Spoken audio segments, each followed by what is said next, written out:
Estão me ouvindo? Deu certo?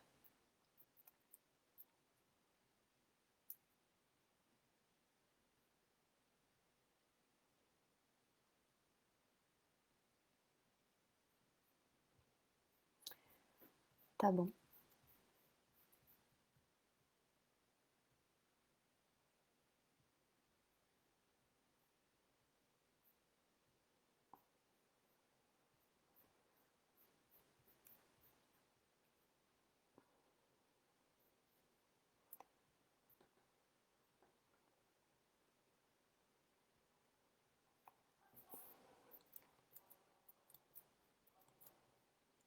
Tá bom. As organizadoras pediram para esperar um pouco antes de começar a falar. Então, daqui a pouco a gente começa.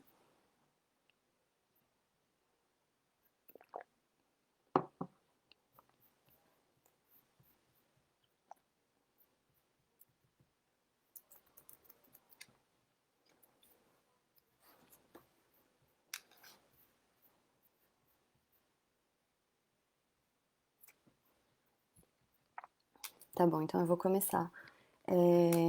Olá, todo mundo. Meu nome é Natália Capellini, eu sou historiadora.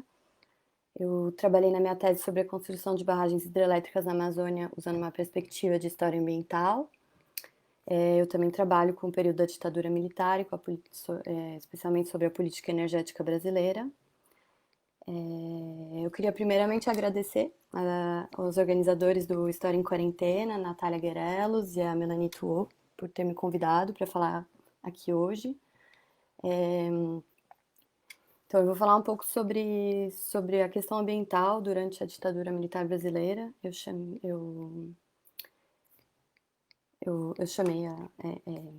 bom, isso que eu vou falar para vocês hoje de ditadura militar brasileira entre destruição e proteção ambiental. Então, a ideia é fazer alguns apontamentos sobre como a questão ambiental foi tratada durante a ditadura militar, para a gente pensar um pouco sobre a herança desse período e também, quem sabe, debater um pouco sobre a política ambiental atual no Brasil, a partir dessa história um pouco mais longa. Como a gente sabe, como todo mundo sabe, a ditadura militar é um período que é muito reivindicado como uma herança, como uma inspiração pelo Jair Bolsonaro, seus governos, suas relações e seus apoiadores. Então, até agora, para além da gestão um pouco caótica da epidemia, muito caótica da epidemia e da crise política, se a gente pensar no balanço ambiental do governo Bolsonaro, ele tem sido, no mínimo, desastroso, tanto em termos legais, quanto em relação à destruição ambiental e também em relação à perseguição daqueles que defendem e dependem do meio ambiente. Então, durante a minha fala, a gente pode pensar junto sobre algumas questões, sobre, por exemplo, quais são as implicações do legado da ditadura atualmente, se existe realmente uma recuperação de práticas da ditadura militar hoje ou não, se essa recuperação é apenas retórica e qual seria a continuidade entre esses dois momentos históricos e quais seriam as rupturas. Então, eu vou falar primeiro um pouco sobre a questão, como a questão ambiental surge durante o governo militar, quais as reações do governo a essa questão e quais são as políticas que ele adota. E também um pouco sobre a reação da sociedade a essa nova questão e as políticas do governo. Aparentemente tudo está funcionando, então vamos lá. Então, para começar um pouco, como é que a questão ambiental foi interpretada durante o governo militar e quais foram as políticas e as ações que foram realizadas nessa área. E então, só para situar de maneira muito geral, o Estado ditatorial no Brasil teve uma ação muito ambígua em relação à questão ambiental e ele oscilou entre hostilidade e voluntarismo. Então, nesse sentido, é importante a gente lembrar que a arquitetura do arcabouço legislativo e regulatório para a proteção do meio ambiente hoje no Brasil nasceu depois da ditadura, com a Constituição de 1988, mas foi no período da ditadura que esse arcabouço legislativo e regulatório começou a ser formulado. Então, Então, durante o regime civil-militar, que tomou o poder no Brasil em 1964, uma das retóricas do regime era que só sob o seu comando a ordem pública seria mantida, o comunismo erradicado e o progresso nacional alcançado. Então, nesse sentido, com essa retórica em mente, a legitimidade dos militares no poder dependia, em grande parte, do seu sucesso econômico e da implementação de políticas que eram consideradas como modernizadoras e desenvolvimentistas. Então, um dos momentos mais significativos nesse sentido foi o famoso milagre econômico brasileiro, onde entre 1968 e 1973 o país viu um aumento anual do PIB de mais de 10%, que era excepcional. Só que o milagre coincide com o que a gente chama de os anos de chumbo, onde houve a prisão, a tortura, o assassinato e o desaparecimento de milhares de pessoas, a edição do ato institucional número 5, a censura da cultura e da imprensa, bem como a perseguição de todos aqueles que eram identificados como comunistas ou subversivos pelo regime. Então, durante esse milagre, e principalmente durante a presidência do Emílio Médici, 69 a 74, apesar da repressão e também por causa da repressão, o regime vai usar esse crescimento econômico para se legitimar no comando do país. Então, ele vai adotar uma estratégia de desenvolvimento agressiva, então isso quer dizer uma estratégia política de desenvolvimento industrial e infraestrutural, onde o Estado vai cumprir um papel motor. E essa estratégia desenvolvimentista, ela supunha uma abordagem produtivista da natureza. Isso quer dizer que a natureza era vista como devendo produzir valor e estando a serviço da industrialização do país. Essa é aquela época das propagandas ufanistas, Brasil potência, pra frente Brasil, Brasil ame ou deixe, que eram repetidas visando legitimar esse projeto político do governo militar. Então, esse projeto era baseado, então, como eu falei, a ideia era que, sob a mão firme do comando militar, esse enorme território do Brasil, com uma grande população e vários recursos naturais, poderia emergir entre as grandes potências do planeta na época. Então, esse pensamento vai servir de base para que o Estado, que estava imbuído dessa mística de um Brasil potência, se lançasse ao mesmo tempo em vários grandes projetos. Projetos que eram grandes em tamanho, em custo e em impacto. Então, por exemplo, projetos emblemáticos foram a rodovia Transamazônica, a BR-163, que é a Cuiabá-Santarém, a Ponte Rio-Niterói, o projeto da usina nuclear de Angra dos Reis, a mina de ferro de Carajás, a hidrelétrica de Sobradinho, de Tucuruí, de Itaipu, mas também vários outros projetos industriais e agrícolas de grande porte da época. Então, desde a época do regime militar, os opositores ao modelo que estava sendo adotado no Brasil já apontavam que essa política tinha várias consequências negativas, como o aumento da desigualdade, um processo de urbanização desigual, e também o aumento da dívida externa, entre outros. Mas essas não foram as únicas consequências. Nesse período, a gente vai ver o aumento da poluição do ar, a questão da má gestão do lixo, água de rios contaminadas, a instalação e a expansão de uma agricultura predatória, apropriação de terras. Todas essas questões, elas estavam aumentando e também começando a aparecer cada vez mais no debate público. A gente vai também ver nessa época uma preocupação crescente sobre o destino ecológico da Amazônia. Então, especificamente sobre a Amazônia, que é uma área que eu estudei, que é uma temática de pesquisa que eu sigo mais, na época do regime militar, a Amazônia tinha uma importância geopolítica e estratégica importante nos planos do regime. Então, a ditadura vai alocar recursos financeiros, mas também administrativos e políticos para essa região e vai prever a instalação de vários projetos importantes, como estradas, projetos de colonização agrícola, indústrias, minas e muitos outros, sob o lema, na época, de integrar para não integrar, e uma terra sem homens para homens sem terra, que são muito conhecidos. Então, na época, contexto de Guerra Fria, o exército tinha a sua doutrina de segurança nacional, que era a ideologia na época das Forças Armadas, ela via a Amazônia como vulnerável por causa dos seus supostos vazios demográficos. Então, isso se desenrolava de duas maneiras. Por um lado, tinha um medo de uma ocupação de uma área sem controle militar, onde grupos comunistas podiam se expandir. Tem que lembrar na época em que vários países da América Latina tinham várias guerrilhas comunistas se organizando. E por outro lado, tinha o medo de uma interferência ou de uma apropriação estrangeira nessa área, por parte de potências como os Estados Unidos, a Europa, em razão das riquezas da Amazônia. Então, na época, a gente vai ver algumas teorias absurdas que vão se espalhar, como a de que Mao Tse-tung queria colonizar a Amazônia com o excedente populacional da China, um tipo de fake news da época. Então, o objetivo geral da política no começo da ditadura na Amazônia era de ocupar a zona para resolver uma situação conflitual que existia em relação à propriedade de terra em outras zonas do Brasil, principalmente no Nordeste. Então, a ideia era instalar essa população sem terra e potencialmente explosiva, então potencialmente comunista, nas terras imaginadas como vazias da Amazônia, dando para elas, de quebra, uma sensação de destino nacional que ia desviar essa população do comunismo. Dessa maneira, essa ocupação, por sua vez, ia proteger a área contra interferências estrangeiras, aumentando a presença efetiva do Estado federal nesse espaço, o que também ia resultar numa maior exploração e uso dos recursos naturais locais, o que era desejado, segundo a ideologia da Escola Superior de Guerra. Então, Goberido Couto e Silva, Carlos de Meira Matos, eles vão escrever sobre isso.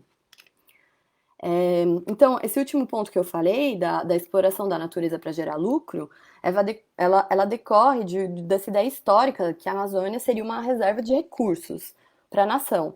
Então, se antes da ditadura a ditadura não foi a primeira a tentar explorar a Amazônia, então você tem algumas tentativas como a exploração da borracha, casos como Fordlândia e outros. Essa exploração, ela começa a se tornar ampla a partir do regime militar, porque eles vão colocar meios econômicos, administrativos para realizar essa ocupação, então destruição desse espaço. O historiador José Augusto Pado, ele fala sempre de décadas de destruição, que a ditadura militar ela vai inaugurar as décadas de destruição da Amazônia. Então, voltando um pouco para um panorama mais internacional, ao mesmo tempo em que os militares dirigiam o Brasil, no nível internacional aparecia uma nova maneira de falar sobre o meio ambiente. Então, o meio ambiente ele começa a ser visto como impactado pelas ações humanas. Então, consequentemente, vai ter também um movimento ambientalista que vai começar a ser pautado nessa lógica. Porque antigamente, não é que ninguém falava do meio ambiente, mas era uma ideia um pouco mais, era um pouco mais diferente. Eles falavam sobre a conservação da natureza, mas não tinha tanto essa ideia de todas as ações humanas impactam o meio ambiente.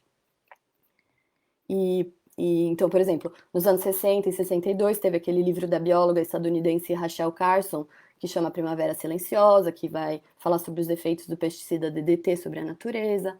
Em 1972, tem a Conferência das Nações Unidas sobre o Meio Ambiente, em Estocolmo, a gente chama ela também de Cúpula da Terra. E teve também a primeira reunião do Clube de Roma, que deu origem a um relatório que chama Meadows, que chama Os Limites do Crescimento. Então, você tem esse novo contexto internacional que empurra a agenda ambiental nesse sentido. O Brasil participou dessa Cúpula da Terra em Estocolmo e as suas consequências elas são reveladoras da maneira como a ditadura militar aborda esse novo enquadramento da questão ambiental a nível internacional.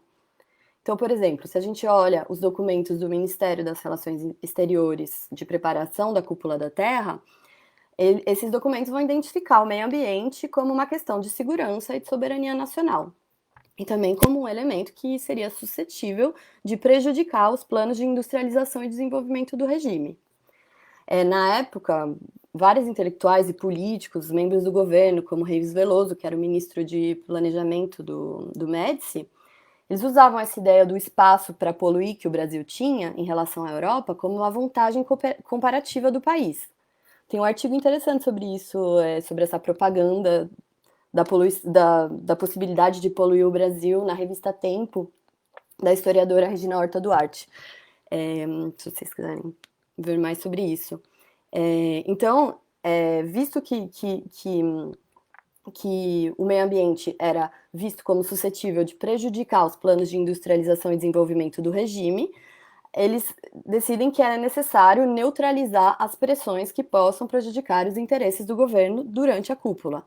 E essas pressões, elas são tanto identificadas na esfera internacional, então, tipo, pressão internacional para ações ambientais, quanto na sociedade civil nacional.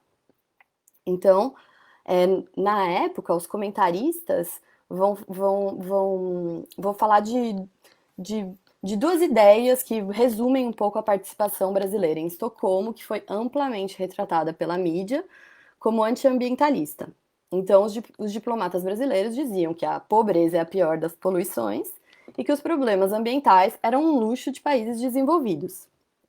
Então, basicamente, a ideia de que crescimento econômico e proteção ambiental seriam fundamentalmente incompatíveis, e que a urgência do crescimento não poderia ser restringida pelas preocupações levantadas por questões ambientais. Na verdade, essa posição, na época, que era defendida pelo Brasil, era amplamente compartilhada por outros países ditos na época em desenvolvimento, os subdesenvolvidos. Então, os diplomatas brasileiros, na verdade, eles se tornaram porta-vozes dessa posição, especialmente em 3 pontos. Então, eles se opunham à ideia de crescimento zero, que era considerado prejudicial para países subdesenvolvidos. Tinha uma suposição subjacente que as preocupações ambientais elas poderiam, de fato, mascarar interesses imperialistas contra o desenvolvimento dos países pobres, e a ideia que a proteção do meio ambiente dependia primeiro do crescimento econômico de um país. Então, esses argumentos, na verdade, tiveram sucesso, e na declaração final aparece que a maioria dos problemas ambientais em países em desenvolvimento como o Brasil eram causados pelo subdesenvolvimento. E os países pobres foram convidados, então, a direcionar os seus esforços para o desenvolvimento, mas tendo em mente a necessidade de proteger e melhorar o meio ambiente. Uma citação da declaração final. E enquanto, então, assim, a gente vê que as questões ambientais foram identificadas como um possível obstáculo ao desenvolvimento e elas ocuparam, na melhor das hipóteses, um lugar marginal nos planos do regime militar. Mas, nesse momento, surge uma estrutura legal para lidar com essa questão. Então, assim, em 1973, tem a criação do Secretariado Especial do Meio Ambiente, a SEMA, que foi uma consequência direta de Estocolmo. A SEMA ela devia centralizar as ações de conservação ambiental e uso racional dos recursos naturais e era subordinada ao Ministério do Interior.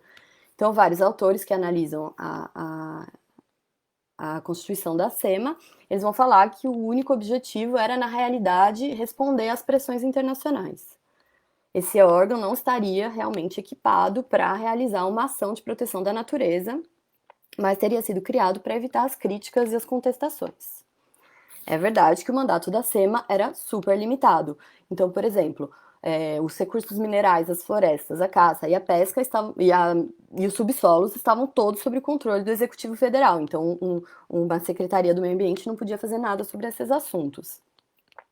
Fora isso, a instituição não tinha uma linha orçamentária para atingir o seu objetivo. Na verdade, ela quase não tinha uma linha orçamentária.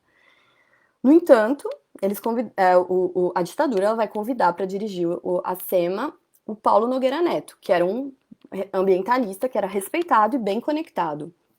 Então, tem um estudo de duas sociólogas, eu acho, ou politistas, vou mostrar para vocês, que ela vai falar que, embora tenha tido todas essas limitações, o Paulo Nogueira Neto e a equipe dele vão tentar realizar as suas atividades da melhor maneira possível, apesar da falta de recursos e das restrições políticas, jogando um jogo institucional, mobilizando as redes pessoais que eles tinham, a mídia e usando a opinião pública como fonte de pressão para a ação. Então, apesar desse lugar marginal das questões ambientais nos planos de desenvolvimento do regime militar, você vai ter, então, esse arcabouço legal e administrativo que começa a ser criado sobre a poluição e sobre a gestão de recursos naturais no Brasil. Então, entre 65 e 1970, o governo militar reformou os códigos da floresta, da caça, da mineração. Ele aprovou uma série de leis que levaram, em 1967, à implantação da Política Nacional de Saneamento. Em 1971, tem um programa de controle da poluição. Em 1972, tinha 34 órgãos federais que agiam direto ou indiretamente sobre essa questão do meio ambiente. Então, essas primeiras iniciativas, elas vão começar a ocorrer num contexto em que o debate público se concentrava muito sobre a falta de controle sanitário na produção de alimentos, sobre a poluição do ar, a poluição industrial dos rios e a ausência de saneamento básico na maioria das cidades brasileiras. Então, esses eram os debates que a gente tinha na mídia naquela época. Então, como costuma ser o caso, a necessidade de financiamento também desempenhou um grande papel como força motriz no processo de institucionalização do meio ambiente no Brasil. Então, isso principalmente por causa de novas diretrizes ambientais do Banco Mundial e do Banco Interamericano de Desenvolvimento, que emprestava dinheiro para essas várias obras de infraestrutura que o Brasil estava construindo na época. E isso foi particularmente importante no caso do setor elétrico, porque a Eletrobras, que era a estatal de energia, que era responsável pela construção de todas as barragens do regime militar, que foram 61 grandes barragens, ela era a empresa que mais emprestava do Banco Mundial no Brasil.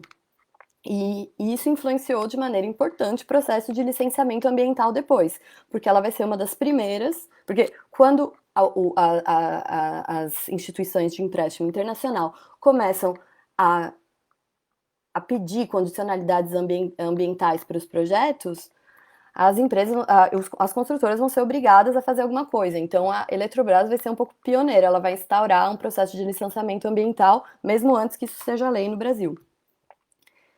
Então, a gente falou até agora dessa questão internacional, de como a questão ambiental ela ganhava espaço na arena internacional e que fazia pressão sobre os países, e a gente falou dessa pressão dessas agências de financiamento.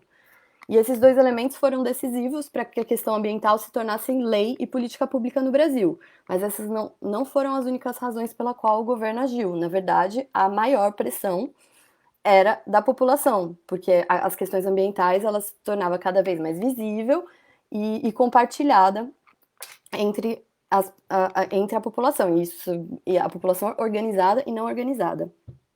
Então, tem diversos autores, por exemplo, o historiador José Augusto Pádua, que contam a história da crítica ambiental, da crítica ecologista no Brasil, que data desde o século XIX.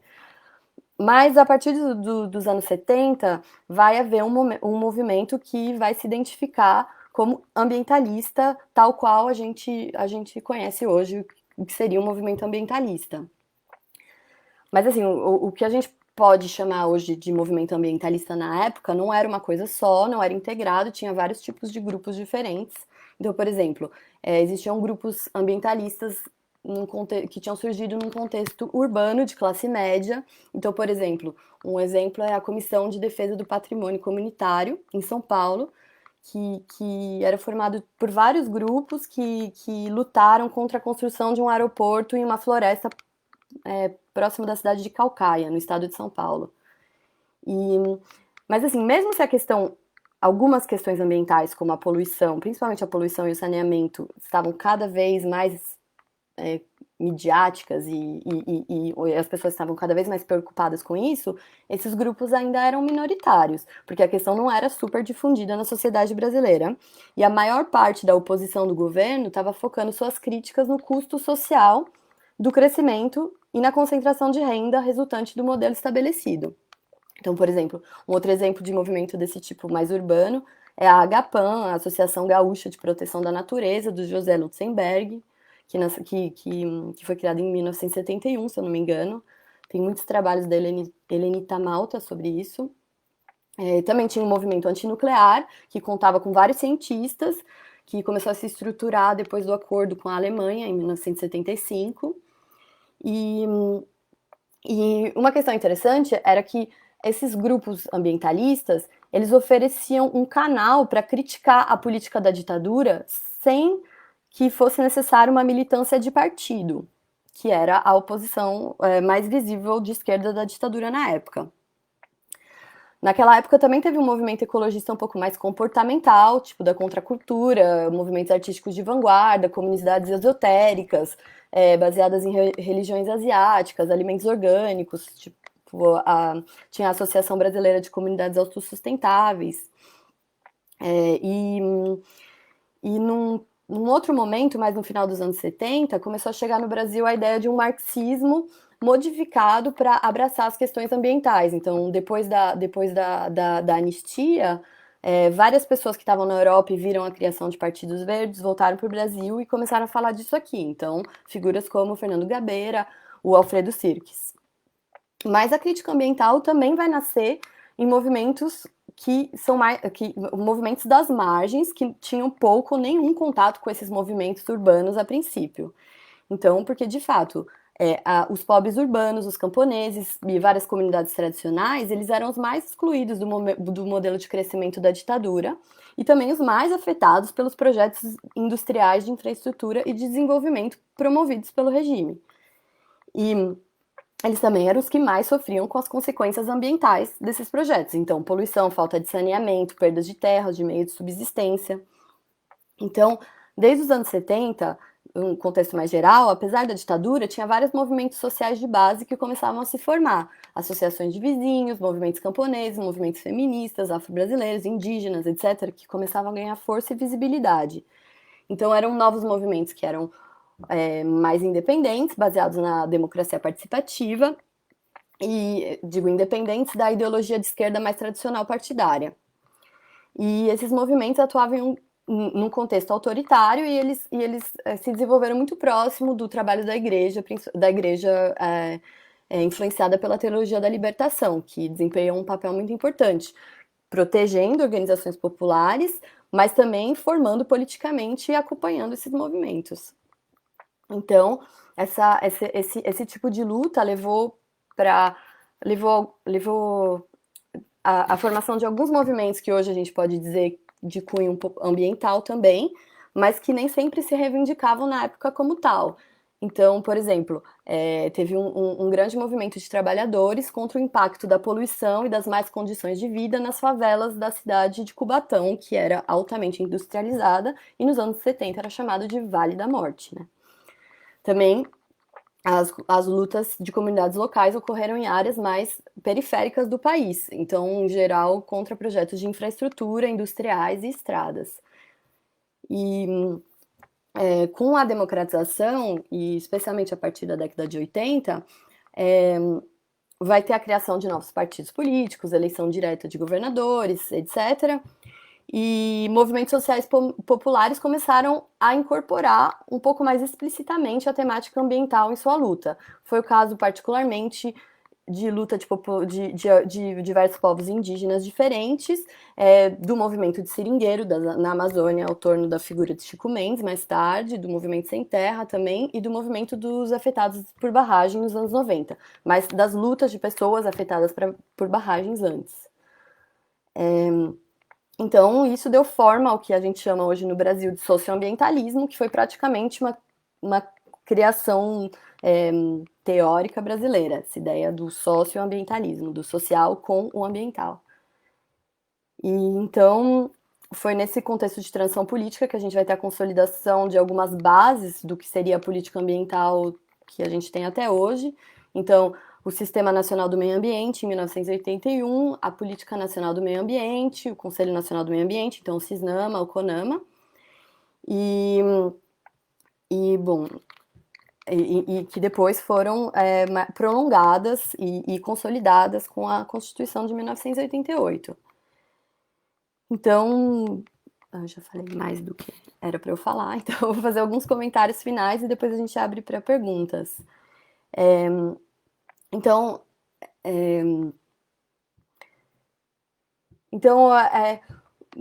o regime civil-militar, para se legitimar no poder, vai surfar na onda do crescimento econômico dos anos do milagre, promovendo vários grandes projetos com foco no desenvolvimento industrial.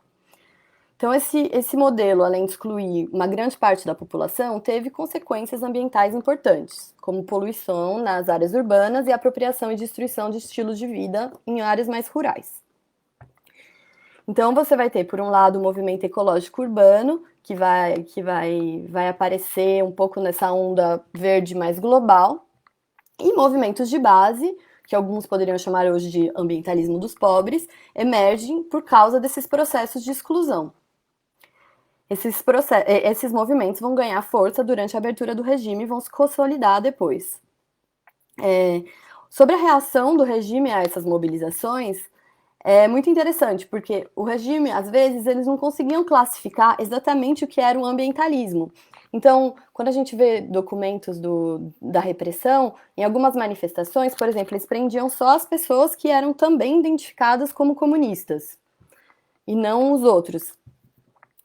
Então, tinha uma certa ambiguidade em relação a essa questão ambiental. Mas, por outro lado, o regime vai rapidamente associar essa questão ambiental como uma questão estrangeira, de interesses estrangeiros que estariam tentando entrar e intervir no Brasil.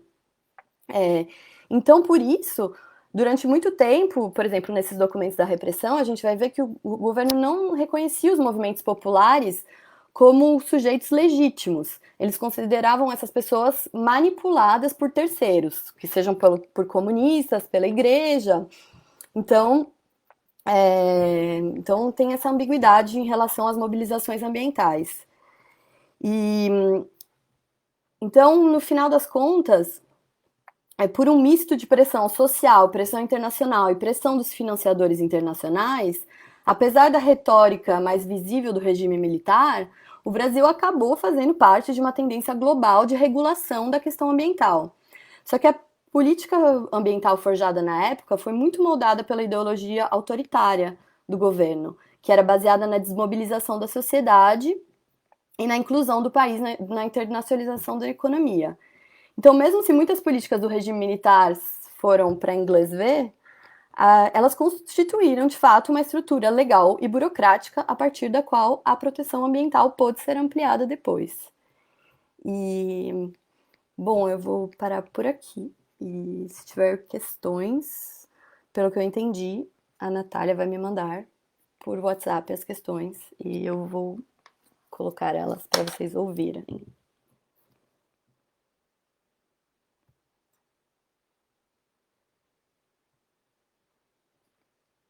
Deixa eu ver se ela mandou.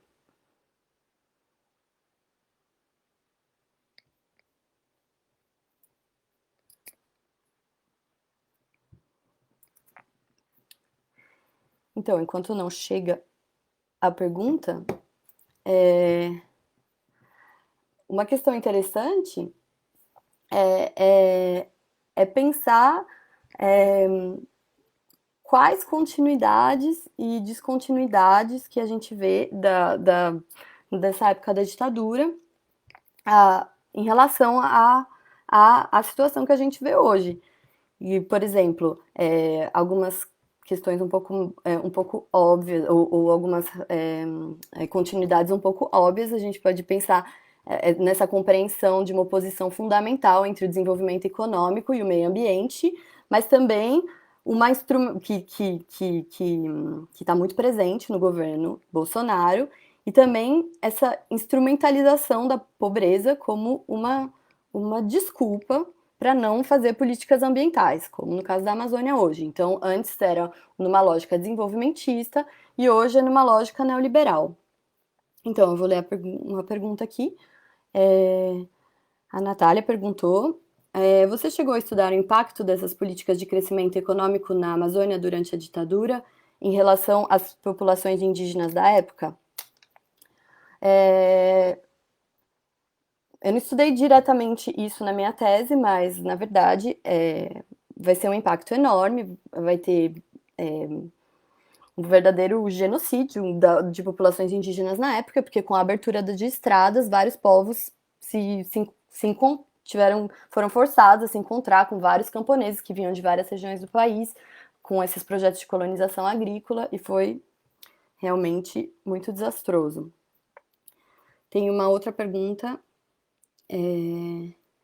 É possível fazer do Carlos Chaplin. É possível fazer um paralelismo entre o milagre brasileiro com relação à abertura da Amazônia e as políticas do Bolsonaro? Sim, porque, na verdade, embora o governo militar tivesse uma retórica super nacionalista em relação à Amazônia, com essa ideia de um medo de intervenção estrangeira, na verdade, o que eles fizeram foi dar acesso à Amazônia para o grande capital nacional e estrangeiro desenvolver projetos, que sejam projetos agrícolas, como a famosa fazenda de gado da Volkswagen, ou projetos industriais, como a produção de alumínio, a exploração de mineração, etc. Então, a gente vai ver um paralelo entre um discurso extremamente nacionalista e essa ideia de que o meio ambiente é um instrumento estrangeiro para intervir na Amazônia, mas, ao mesmo tempo, isso seria apenas uma cortina de fumaça, porque, na verdade, as políticas são de entreguismo, né? E eu acho que hoje as políticas são até mais entreguistas do que na época da ditadura.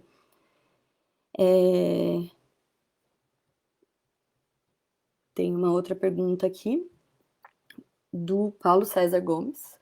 Como você avalia as relações entre o recrudescimento de discursos e práticas autoritárias no momento atual e o tratamento dado ao meio ambiente?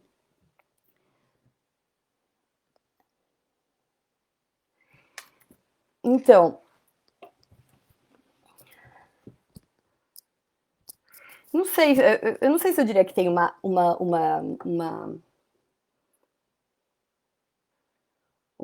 ligação total, mas nos discursos autoritários, que seja na ditadura militar, mas a gente pode falar um pouco em geral, assim, teoricamente, nas ideologias que supõem esse tipo de governo de extrema direita, você tem essa ideia do poder entre o forte e o fraco, então essa ideia de dominação, e que é uma ideia também de dominação da natureza. Então, essa questão ambiental é frequentemente vista, historicamente, como, na verdade, o meio ambiente está a serviço do desenvolvimento do país.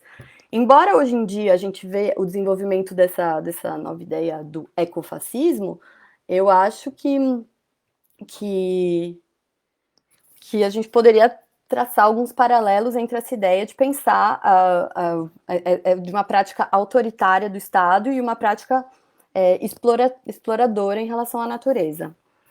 Não sei muito bem, são só umas ideias que eu estou falando assim. Tem uma outra pergunta do Andrei Martin. Boa tarde. Primeiramente, agradeço pela fala. Minha questão está relacionada à ideia que você pontuou sobre a questão ambiental ser um obstáculo para o regime. Eu gostaria de saber se poderia falar um pouco mais sobre isso, visto que para o setor energético, por exemplo, a propaganda governamental era justamente de divulgar a natureza como potencial dormente a ser explorado na Amazônia. Então, sim, a ideia era justamente essa, que a natureza ela devia ser explorada, então a natureza como um potencial dormente, a natureza tem que ser explorada para ela poder contribuir com o desenvolvimento econômico do país. Então, a questão ambiental ser um obstáculo, ela era pensada a questão ambiental como uma questão de proteger o meio ambiente, era um obstáculo aos planos de desenvolvimento do regime. Então, você tinha ao mesmo tempo uma valorização da natureza como um elemento a explorar e uma questão ambiental, a politização da questão ambiental, então a ideia de que você tem que fazer leis e regulamentações para proteger a natureza, como um obstáculo a essa política. Uma pergunta do José Hinaldo Chaves.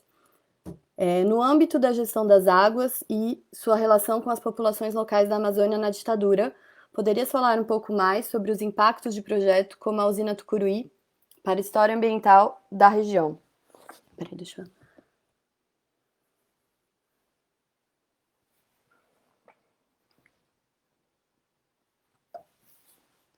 Então, a, a barragem, a usina de Tucuruí, ela teve muitos impactos, porque ela tem um lago enorme, de mais de 2.500 metros quadrados, e, e...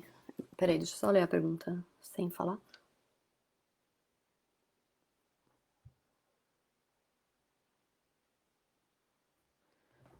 Então, só que, então, como a gente tinha essa retórica no regime até hoje, desde sempre, que a Amazônia é vazia, só que a Amazônia não era vazia. Primeiro, você tem floresta, e segundo, você já tinha várias pessoas morando nessa zona de Tucuruí. Você tinha vários tipos de populações, populações que viviam lá há muito tempo, porque Tucuruí foi uma cidade fundada no século XVII, se eu não me engano, que chamava Alcobaça, né? E você tinha populações mais novas, vindas de vários fluxos migratórios antigos. Então, por exemplo, na época da exploração da borracha, teve muita gente do Maranhão que se instalou por lá, e depois, mais tarde, muito recentemente, então nessa época o governo estava construindo a Transamazônica, que passa não muito longe de lá. Então você tinha várias novas populações também nessa área que estavam lá implantadas. E daí chega o projeto e vai inundar tudo. Então a Eletrobras teve que tirar as populações que estavam lá. Então, você tinha toda essa variedade de populações locais e também você tinha 3 povos indígenas diferentes que foram, que foram afetados pela construção da barragem e do lago da barragem, né? Então, porque, na verdade, o grande legado, eu acho, da questão das barragens hidrelétricas na Amazônia é que não somente você tem esses impactos ambientais e sociais monumentais, mas você também tem a transformação de ecossistemas inteiros. Você pega um rio gigante como o Tocantins e você transforma uma grande parte num lago, o que muda totalmente o funcionamento desse rio e que abre a possibilidade para a construção de várias outras hidrelétricas mais tarde. Então, para mim, o maior legado da usina de Tucuruí para a história ambiental da região é que ela mostrou que dava para construir uma barragem gigante na Amazônia. Então, e que não só que dava, mas que era desejável fazer isso, né? Então, um pouco isso.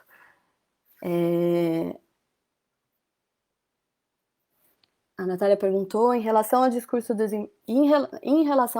desenvolvimentista do Ciro Gomes, ele não se aproxima, nesse caso específico, de uma lógica mais ampla do que a do regime militar, uma lógica que viria desde Vargas, passando pelo JK, etc. Sim, com certeza, o desenvolvimentismo não foi inventado pelo regime militar. O regime militar ele deu uma faceta autoritária, não só autoritária, mas uma faceta específica ao desenvolvimentismo na história brasileira. É claro, o desenvolvimentismo começa aí, Vargas, JK, como você disse. E ele continua mudando um pouco. A gente pode discutir por exemplo, do neodesenvolvimentismo do governo Lula também, onde você vai ter várias características similares, onde a gente vai pensar que o crescimento econômico pela industrialização e pela exploração dos recursos naturais é um norte para a política do país, né? Então, inclusive, sobre essa questão ambiental, os movimentos ambientais e os analistas têm várias críticas também sobre o governo do PT, tanto quanto. Porque, assim, essa lógica desenvolvimentista, ela não desaparece e ela não é exclusiva dessa época.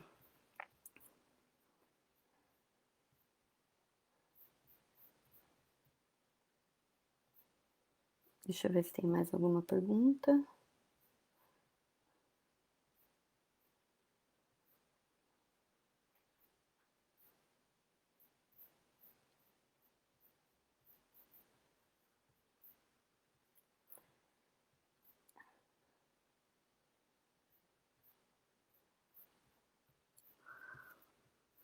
Bom, acho que não tem mais perguntas, então eu acho que eu vou encerrar.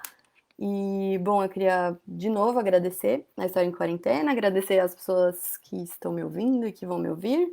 E Eu espero que essa, que essa perspectiva um pouco sobre como a questão ambiental aparece e é tratada durante o regime militar, que é um período onde a gente vai ter um crescimento enorme da destruição ambiental, mas também o aparecimento de movimentos ambientalistas e de uma estrutura legal e burocrática para lidar com a proteção do meio ambiente.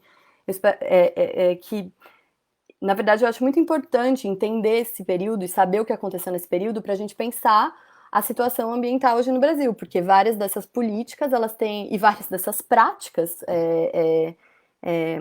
políticas e econômicas elas têm raízes nesse período, né? Então é isso, é isso. Muito obrigada e tchau.